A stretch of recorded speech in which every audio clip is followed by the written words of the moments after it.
Bonjour, je suis très heureuse de vous retrouver aujourd'hui, le jeudi saint 2020. J'espère que vous allez bien après ce déconfinement, enfin pendant ce déconfinement, et grâce à Dieu, et que voilà, je suis vraiment heureuse qu'on puisse se retrouver pour fêter l'ascension de Jésus le Christ. Je vais vous lire le livre des Actes des Apôtres, le prologue et les dernières instructions de Jésus et l'ascension de Jésus, le Christ. Le prologue. Dans mon premier livre, Théophile, j'ai raconté tout ce que Jésus a fait et enseigné depuis le début, jusqu'au jour où il fut enlevé, ouvrez la parenthèse, au ciel, fermez la parenthèse, après avoir donné par l'Esprit Saint ses ordres aux apôtres qu'il avait choisis. C'est à eux aussi qu'après sa passion, il montra de bien des manières qu'il était vivant, leur apparaissant au cours de 40 jours et les entretenant du royaume de Dieu. Comme il mangeait avec eux, il leur enjoignit de ne pas s'éloigner de Jérusalem, mais d'y attendre ce que le Père avait promis. Ce dont vous m'avez entendu parler. Jean a baptisé dans l'eau, mais vous serez baptisés dans l'Esprit Saint d'ici peu de jours. Eux donc s'étant réunis de lui demander, Seigneur, est-ce dans l'immédiat que tu vas rétablir le royaume au profit d'Israël?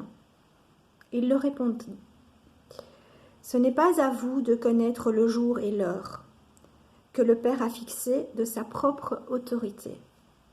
Mais quand le Saint-Esprit descendra sur vous, vous recevrez de la force et vous serez mes témoins à Jérusalem, dans toute la Judée et la Samarie, et jusqu'aux extrémités de la terre. Sur ces mots, il fut enlevé dans les airs, sous leurs yeux, et une nuée le déroba à leur vue.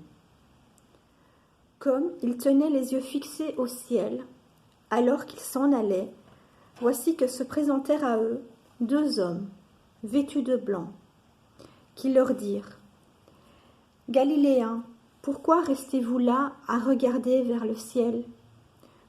Ce Jésus qui vous a quittés pour être enlevé au ciel reviendra de la même manière que vous l'avez vu s'en aller au ciel.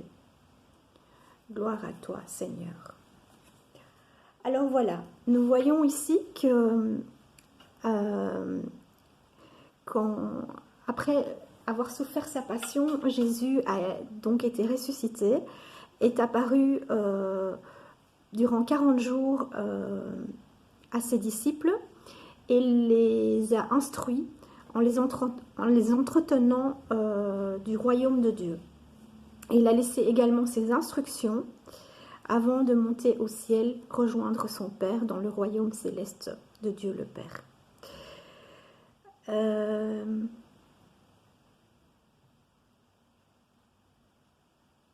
On voit également quelque chose de très important ici dans la chrétienté, c'est qu'en plus du baptême par l'eau, Jésus promet un baptême par l'Esprit Saint à ses apôtres d'ici quelques jours, donc après qu'il ait dit cela. Donc il y a 2 baptêmes. Le baptême par l'eau, comme le pratiquait Saint Jean le Baptiste, le cousin de Jésus le Christ, qui a lui-même baptisé Jésus, et le baptême qui vient d'en haut du ciel et qui est le baptême par le Saint-Esprit, qui donne force et qui permettra aux disciples d'être témoins dans toute la Judée, la Samarie et jusqu'aux extrémités de la terre. Et ça c'est vraiment réalisé, puisque